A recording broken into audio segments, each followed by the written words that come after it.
This segment is called Living on Entrepreneur Island. It's a conference coming your way soon, and I welcome one of the presenters, Keisha. Hello, welcome. How are you?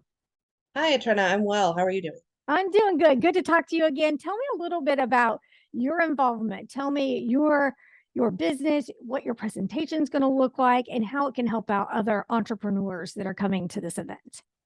Okay, absolutely. So my business is a nonprofit here in Springfield. We are called Embrace, and we are an LGBTQ support and empowerment organization. So every other week we do a support meeting, and then we do lots of events out in the community just to bring some visibility and some fellowship time to everybody that's in the community. So I was recently at the women's conference, the E3 Women's Conference last month, and had met Eden, the person who's putting together Entrepreneurship Island. And we were just very excited to meet each other. We'd been friends on Facebook for a while, and she started telling me about this event and invited me to present. And I was really excited to be able to do that. So my presentation is going to consist of what it looks like to be an inclusive employer and why that's great as a business owner, because it opens you up to more talent, to more points of view that maybe you didn't have in your business before, and just how to kind of break the ice really between the employer and the employee if they're not comfortable talking to people from the LGBTQ community, specifically trans people, because that's who most of our members are. Yeah, we were talking about that a lot of this is new territory for everybody involved. Inclusive people want to be more inclusive. People who are coming to seek out jobs might be a little trepidatious and a little nervous. So you're wanting to help bridge that gap and make it more comfortable. And how are some ways that people can start looking at that and start, adjusting, adapting, learning, and helping? I think the first thing is education. If you happen to know a trans person and you're comfortable asking questions about, in your job, what's important to you for your employer to provide, or how would you like them to support you? That's a great conversation to have, but don't rely on those people in your life to be your only source of information. Definitely read some articles, do some Googling and just find out what you don't know and educate yourself. And then be willing to implement some training in your business for your employees to educate them as well.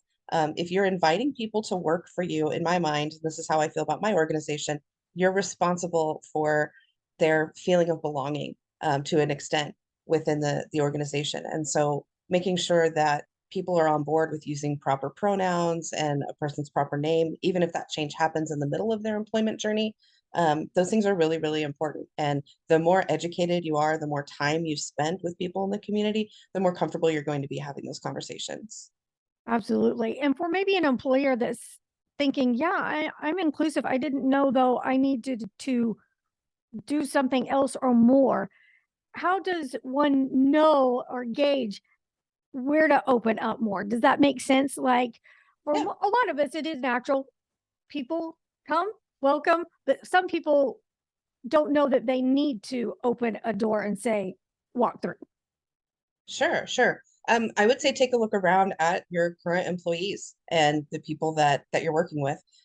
If you are seeing a lot of the same types of people and a lot of the same points of view in the room all of the time, think about opening that up, not just to the LGBTQ community, but to people of different cultures, different backgrounds, different experience levels. Just be willing to open yourself up a little bit.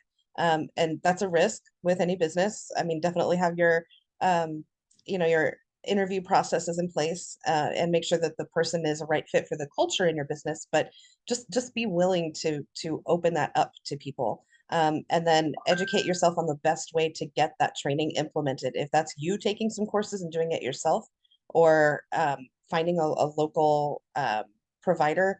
Embrace is looking to move into that space pretty soon to be able to provide training like that to employers. So we'll talk about offering that when we're able to. But just be willing to do that, and be willing to expand your own points of view. If you're the smartest guy in the room, you're supposed to go to a different room. That's So right. I love it. All right. If you're excited to learn more, you'll be able to see this presentation. As long as you have tickets, you can get them reserved right now at leavetheisland.com. Thank you so much, Keisha. thanks, Trina.